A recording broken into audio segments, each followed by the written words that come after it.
Welcome to the Choice, Change and Action podcast, where you get to choose, change and take action to create a different today and a different future. These are my stories of choice, change and action, along with the phenomenal guests I have on here. From a really young age, I've always desired to create a change in the world. The planet has been a constant inspiration to me, and Access Consciousness has shown me the tools to know that anything is possible. And I keep choosing. What are you going to choose?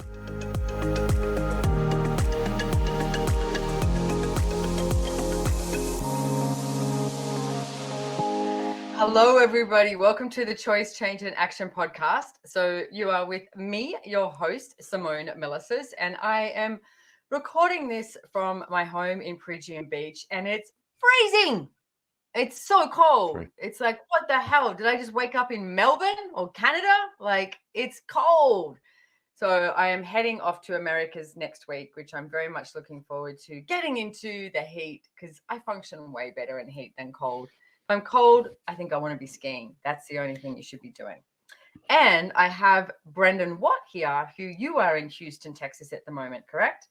I am, and I don't think your definition of cold is going to match other people's definition of cold around the world, but I'm just saying, we don't need to have this Beach, conversation. We don't, because it'll just be... I know. Whenever I say it's cold, and then people from Canada and Sweden go, that's not cold. But it's cold. Here's my theory. Hey, Simone, for you it is. So there you go. But here's my theory. We're not prepared for cold. We're prepared for heat.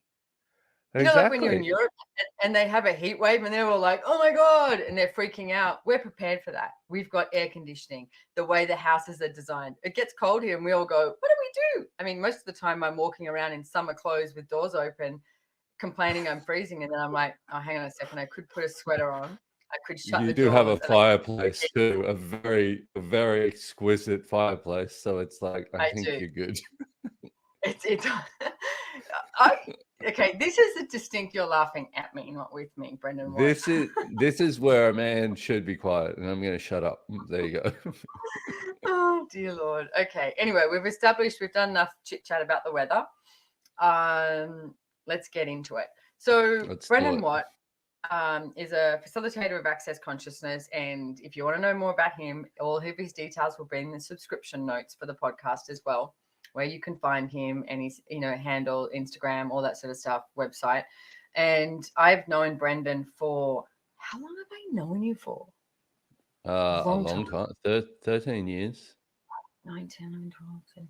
I know. Nash was 5. How old is Nash now? 18. It's been 13 years. Oh, so you did the math. Okay. Do you want me to do it with my fingers? Yeah, well, if that makes you feel better. Okay. I forgot to pause. I'll give you this one. Okay. So let me give you guys a bit of a background information then. And if you don't realize, if you're listening to us, you can also catch us on YouTube as well. So the podcasts are now played on YouTube, so you can see myself and Brendon and my hand actions that I just did, because I lived with Brendon for 8 years. We were in a relationship, and I have always counted on my fingers. And Brendon would go, seriously, you're counting on your fingers? And I was like, yeah, I still count on my fingers. Yeah, but you would have run out of fingers because you only have 10 fingers. Well, you go back. You go back in your head, you go, that's 10, and then you go back and you go 13. Makes sense. So I've known you for 13 years. But I'll never forget this story, Brendon, when I was driving Nash, which Nash is Brendon's son, so he was my stepson. And I was driving Nash to school, and on the way to school, we were playing this game on his phone. It was a math app, right? And I won. And because math has not really been my forte. And I come home and I said to Brendon, I went, hey, guess what? And I was like, we were playing this math app and I won. And Brendon goes, wow, congratulations. So you beat an 8-year-old. And I was like, wow, way to kill a moment. But you are proud of it. Yeah, exactly. Still beat him fair and square. Exactly. I don't care if he was 8. Yeah. Oh, dear Lord. That's bringing up many memories of us trying to make him play Monopoly at midnight.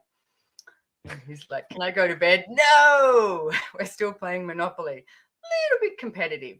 Anyway, I was in a relationship with Brendon. Well, we were in a relationship together for 8 years. And there's so much that's gone on, and like Brendon counted without using his fingers, is that we've known each other for 13 years. And over those 13 years, there is a billion stories and a billion moments and a lot of vulnerability and a lot of gratitude and a lot of honoring and all of that. And also a lot of lies. Like there's a lot of things that went on between us. And, you know, where we're at now is, you know, we're friends. It's like we both work with Access Consciousness. It's like, you know, you're a facilitator, etc. And you had a major,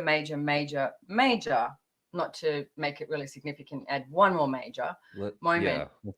Yeah. One more. But well, it is though. It's a big, it changed the trajectory of your life, is when you realized and actually acknowledged that you were an addict and with alcohol, so addicted to alcohol. Can you talk about that? Like and I know that's a big topic, but can you talk about how that was for you right at the beginning of when you, well, I'm going to say two things. One, when you were pretending you were acknowledging it, that difference. And then number two, when you actually did acknowledge it.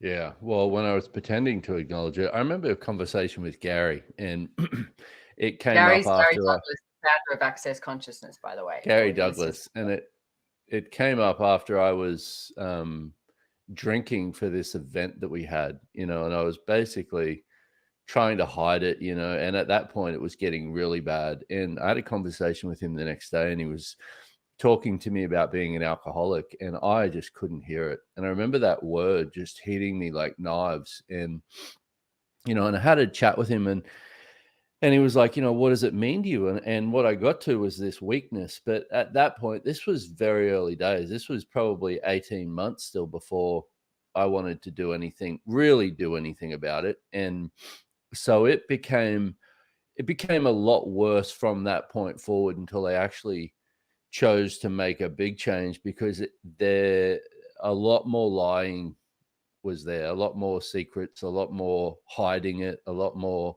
you know, trying to do it, isolate myself and trying to do it. So it was this internal struggle with myself. It was not much fun.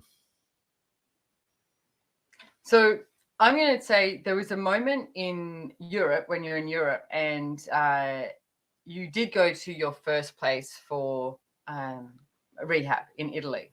What was that like going there, and what was your mindset going and during? Going there my mind was basically smashed to bits at that point. Like the way it would work would be, you know, I could basically gather myself together, and then I'd have one drink, you know, and then I'd be like, oh, okay. Then I wouldn't have a drink for a day or whatever. And then it would be 2, then it would be 4, and then it would be, and I would, at that point, it wouldn't matter what I did to try and stop. Stopping was an impossibility, you know. And so I remember Paul Kearney, a friend of ours, he actually drove me to this rehab clinic, and that I still remember it like it was yesterday, being in that car and the shame in my world, and getting to this rehab clinic was kind of terrifying, but also in looking at it, all I wanted to do was do what they told me to do so I could get out of there. So you weren't actually looking to be free of this. You were just looking to do what they told you to do so you could get out and pretend that you had created change. At that point, it was all a pretense, you know, and it was all about thinking that I could just see. I had one of the things I gotten really good at was lying to myself to the degree that I believed it. You know, it wasn't like I was going, oh, I'm totally bullshitting myself in my head. I was going, oh, okay, like I'll just do this 2 weeks, and then I'll be fine. You know, I'll be able to deal with it, and I'll just, you know, I'll get the help that I need. But when I look back at it now, when I look back at all these moments now, I can see it's so much clearer. I'm like, wow, that was interesting that I couldn't even see that. It's like shining the light on my whole past, where I see things and I'm like, wow, how could I not see that? But it's not even, I couldn't, it's not, I just couldn't. Well, it's an interesting energy too, Brendon, because, you know, being so close to you as well, it's not like I really desired to see the truth either. And it's sort Yeah. of like the energy of what I'd want to talk to about in this podcast, because I see people who are, who are addicts, or people who are close to addicts, and all the lies that go along with it. And how do you deal with that, and how do you handle that? Because for me, it's like, I didn't know, like you were telling me, I remember talking to you when you were in the rehab, and you were telling me that, you'll be out and everything would be fine, basically. So I wanted to believe that you'd be out and everything would be fine. I didn't Yeah. want to go, hey, Brendon, I don't think that's true. But if I look at it, I knew that it wasn't going to be fine. And I knew that there wasn't this like comfort in your world with your choice. It was such a discomfort. Like, you were so uncomfortable in your body and in everything you were choosing, that it's like, that can't be free. That can't be what freedom is. No. And it's like, and for me at that point, I mean, it was just one lie basically stacked upon the other. And that wasn't until true freedom didn't really begin for me until, last year, when after my big relapse, and I really started getting help, was I started being able to unfold the lies, and that was the beginning of it. And, and it wasn't like, oh, just finding a few lies. It was basically about shattering apart my whole reality to see what was actually true in there. Because I'd gotten to a point. What's that? Go ahead. No, you go ahead. Well, it's like I'd gotten to a point for me where I didn't know the difference between a lie and the truth. And it's like, I mean, we've got the tool and access of what's a lie will always make you heavier. The truth will always make you lighter and will always set you free. And it's like, at that point, I was like, I don't have enough trust of myself to even have that. So it was basically for me, it was about shattering it all, and looking at every part of me and just going, okay, so what, like, is this true for me? Is this true for me? And that, that took a lot of time. It took a lot of vulnerability, and patience, I would say, with myself. Can we talk about because you did stop drinking for a while, right? And Yeah, 7 months. 7 months. Okay. Yeah. And then you had a relapse. I call it my dance with the devil. I changed it because relapse sounded a little depressing. Okay. Well, you had a dance with the devil with all of us watching. Like, for me, I'm like, you could have had a dance with the devil on your own in your own house and done all of that, but you didn't. You chose to come to Costa Rica, to El Lugar, which is a property that we have in Costa Rica.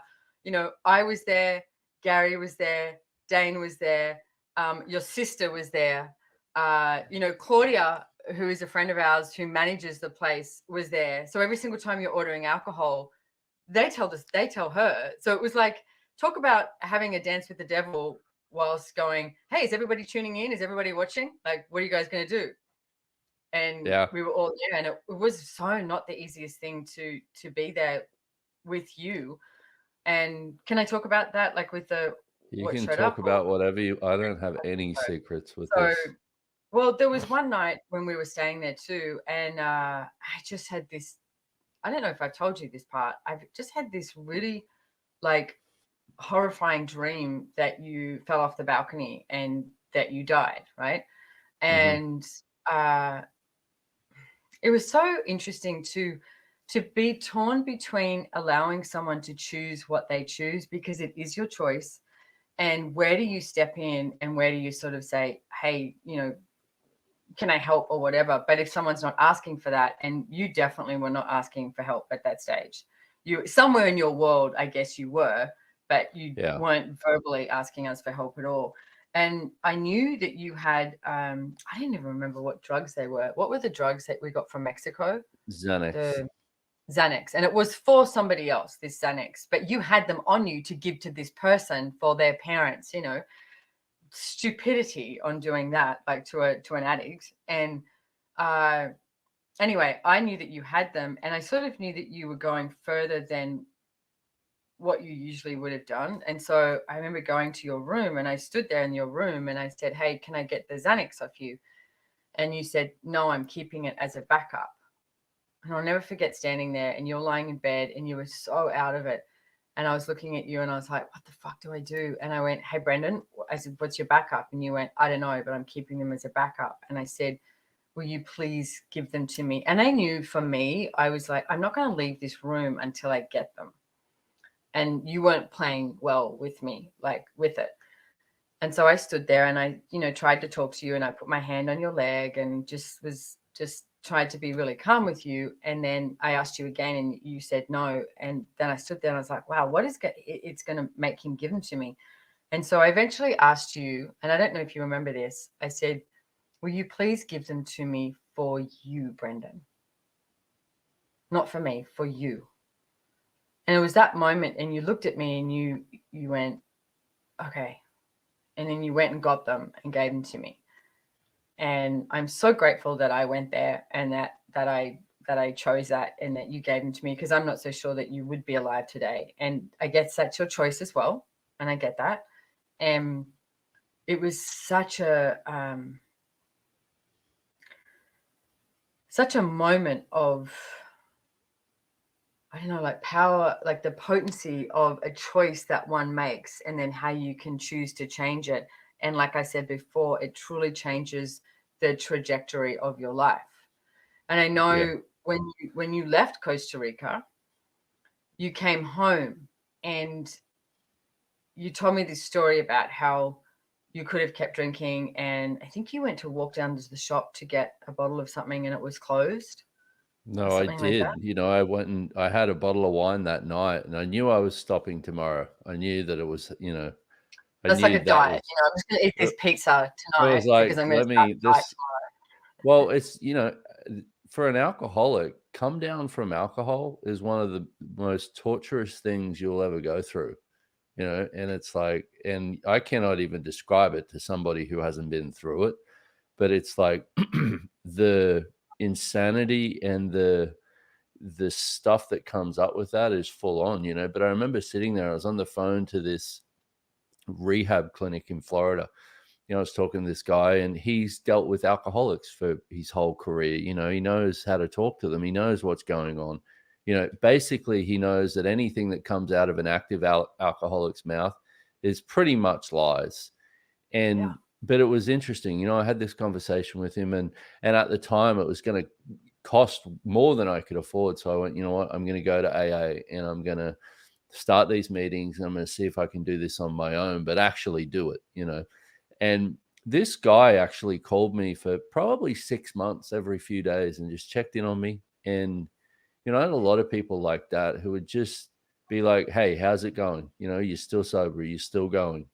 Not trying to fix me up or anything like that, but just checking in to see basically if I was still alive and if I was still sober. And it was interesting before I got on and did this podcast, I was thinking about that first day of my sobriety and I was like, wow.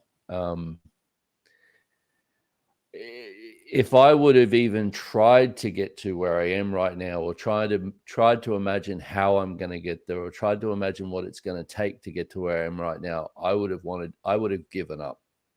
You would have had a drink. I would have. It would have been too far in the future for me to look at, and too many hurdles to go over, too many choices to make. But that has been choice by choice by choice by choice has been my, it's been my stepping stone, my pathway to with this all. Otherwise it would have been too much. So that night you had a bottle of wine and then and I walked to the store. Yeah. I walked to the store. That was actually the moment, because I walked to the store. I got this liquor store on the corner of where I live. I walked back up there because what's 2 bottles of wine going to do? You've already had one.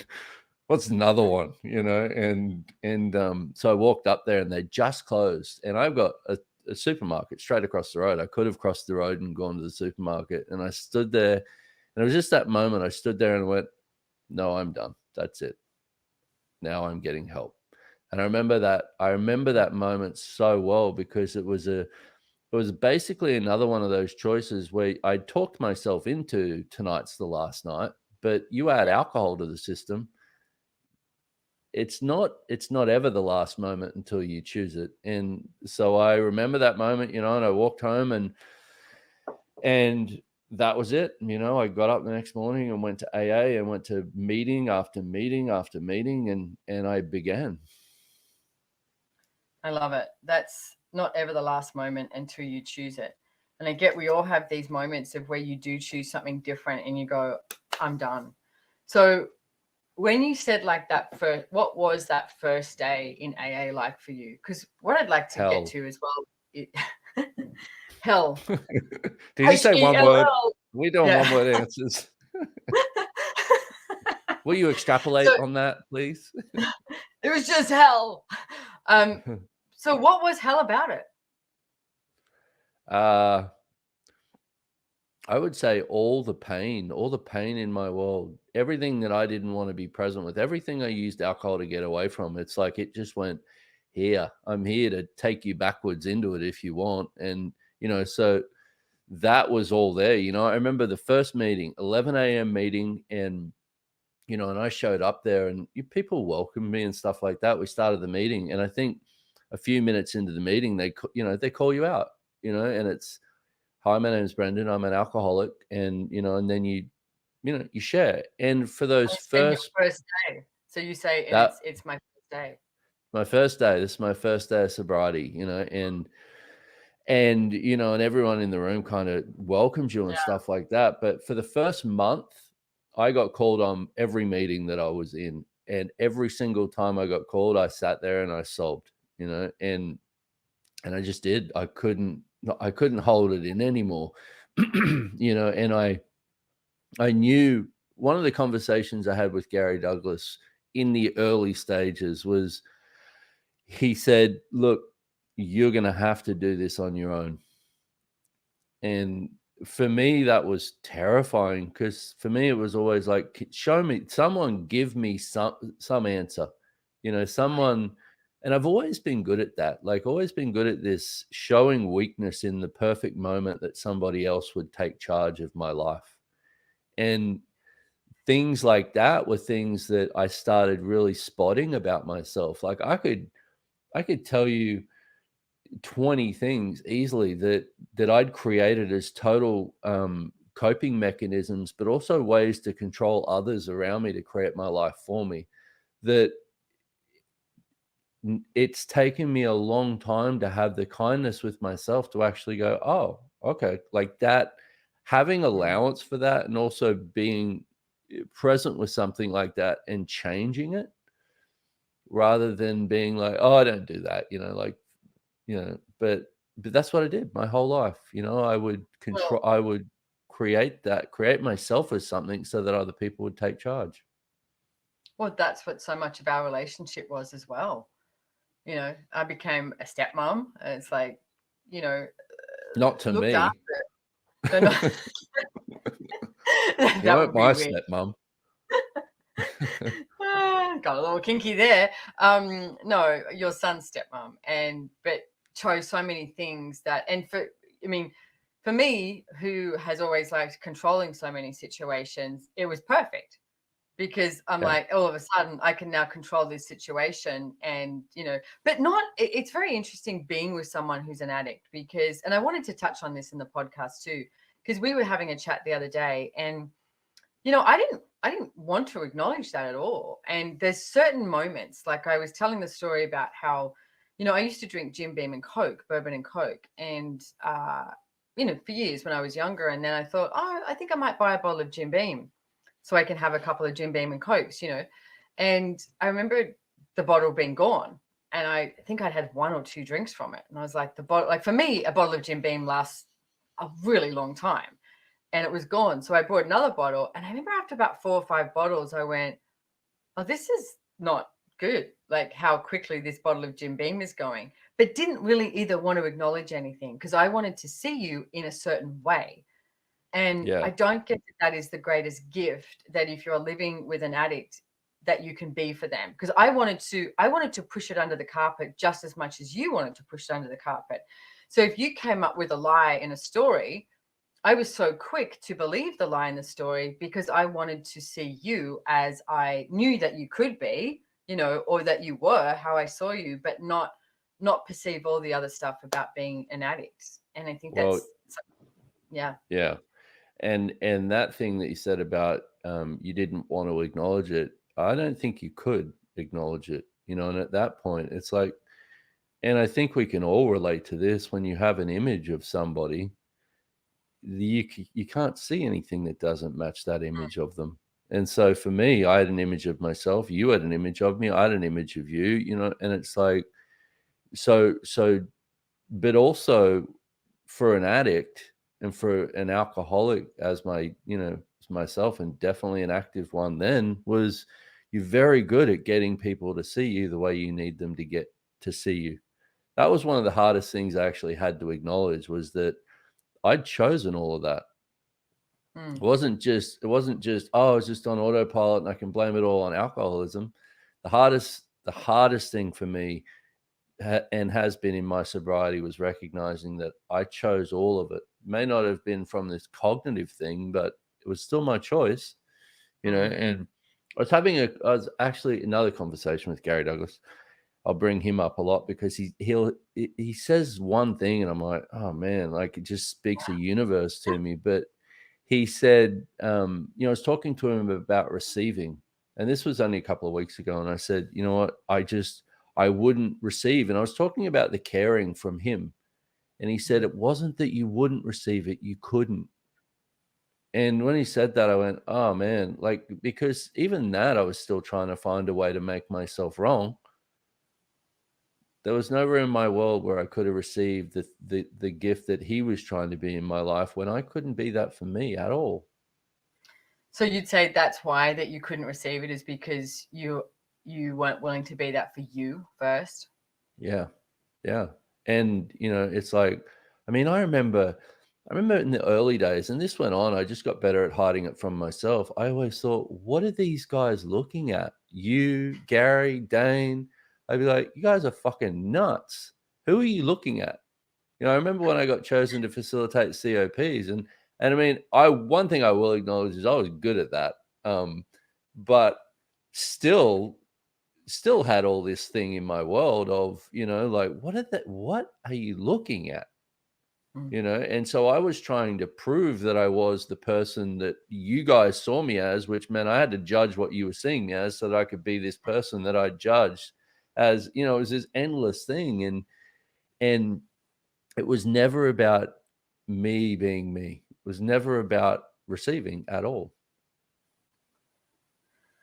Wow. And something you've mentioned a few times here too is the choosing. And I would really like to reiterate that, because when Gary said to you, this is your choice and you have to do this on your own, Yeah.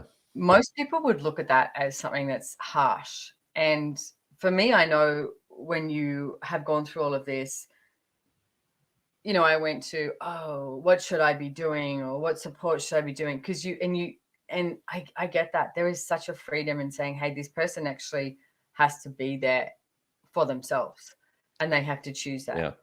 Nobody can make you choose anything. So if you are, sorry. go. No, I was just going to say, there's also a lot of caring in not having to save somebody. Like when you can actually take the saving away, the true caring is there. And hey, there was many conversations that I had with him and many other people that I'd always defined caring as savior. So when the savior was taken away, like it's not like I was going in the moment, oh man, you're being caring. No, I was like, fuck, you're being an asshole. So is that what you thought when I get the drugs off you in Costa Rica? Fuck, you're being an asshole. You know what? I can't tell you what my point of view was, because I don't remember it. Yeah. You were talking to a zombie basically at that point. Yeah. So where to now, Brendon? Creating my life. And has that been, yeah. What's that like? Yeah. What's that been? Well, it actually changed a lot, probably in the last month or so. It's becoming a lot different for me now, because I'm realizing, wow, I've still been trying to hold on to this past, still been trying to keep creating based on reference points, and keep creating based on some point of view of myself, and keep creating based on things that I've decided I cannot lose. And so it's been a journey, and it still is, and it always will be, but it's very different. For the first time, I'm including myself in it, like really including me. So if you could give away one of your favorite tools to people who about creating your life, no matter what situation you're in, what would that be at the moment? Well, first of all, I would say definitely for people with the addict and, alcohol, whatever that is for you, is never give up, never give in, never quit, but also you're going to have to find some help. You got to do it on your own, but it's not something that you can do alone. You've got to be able to find the help out there, and, and there is a lot. AA is amazing, but I would say with the creating your life part, look at what that truly could be for you if you were the only one that could choose it. And that can be uncomfortable when you're like, but what's everyone else doing? What's everyone else choosing? And I just start looking at, what do I want to choose?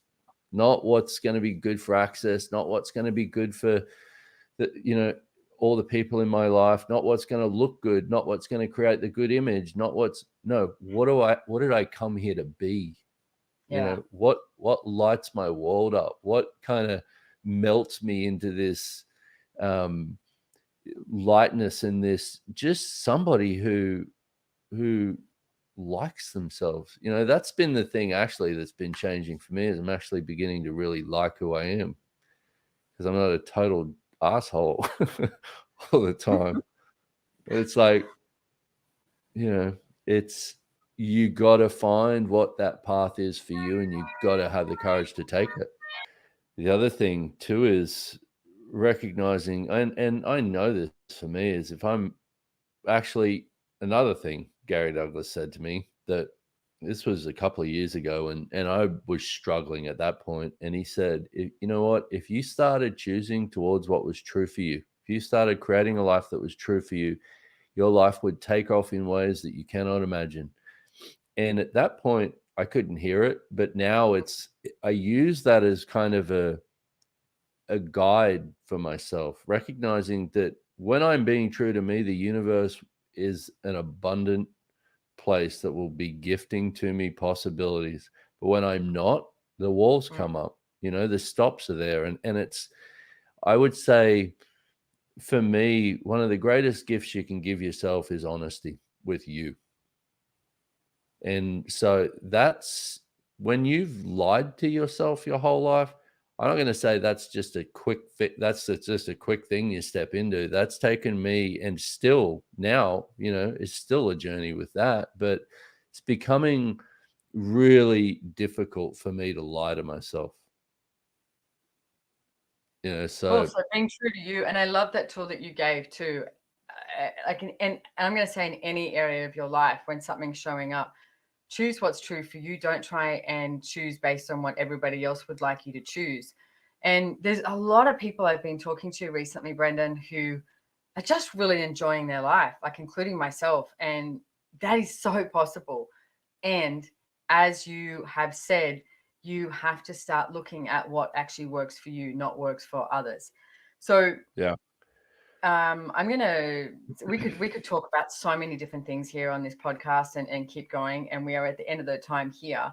So thank you, Brendon, for being here. Thank you for being vulnerable. you're Thank so you welcome. for choosing. Thank you for choosing. Really, thank you for choosing. And I look forward to seeing what else is possible with the future as well. And anyone, I know that you're going to be doing a lot of stuff about addiction in the future. So please follow Brendon on his Instagram, and, we'll have, as I said, in the subscription, we'll have all of the website and all those details as well, because I do get that, like you said, it's, you have to choose, but you also have to go out there and look for help, which I'm really grateful you said that, because I remember at one stage where you had this thing of like, oh, I can just do it. I can just do it. I can just flip it. And then the people that I've heard you talk about, like the random people, from that guy in Florida to the guy in the rehab in Italy to, you know, some of the guys that you've met in AA that you've told me stories about, and their generosity of spirit with helping another person always blows me away. And don't ignore that. Like, start receiving what it is that can contribute to your life being greater with you choosing. Don't look at somebody else to choose for you. You're only going to get pissed off and choose less than. So you need to choose as well. So I really want to reiterate that tool, because I think that's a really beautiful way to live your entire life, actually. Well, so Brendon, I just want to say one thing with the addiction thing as well. It doesn't get any better. You know, if you're not getting help with it, it'll always get worse. And there is no shortcut around it. You know, I looked, and I am fucking smart. You know, I tried really hard. Like, if anyone was going to find a way around that shit and find a shortcut, it was me, and I couldn't. And, you know, so I would just say that as just to put it out there, because I know what it's like to go through it all, and it doesn't get better if you're not going to get any help. It's a marathon, not a sprint. Totally. Yeah. Thank you so much for being here, Brendon Watt, and I will see you soon. Thank you for having me, Simone Milasas. Yes. You're so welcome. All right. I'll see you soon. Bye, everybody. Bye.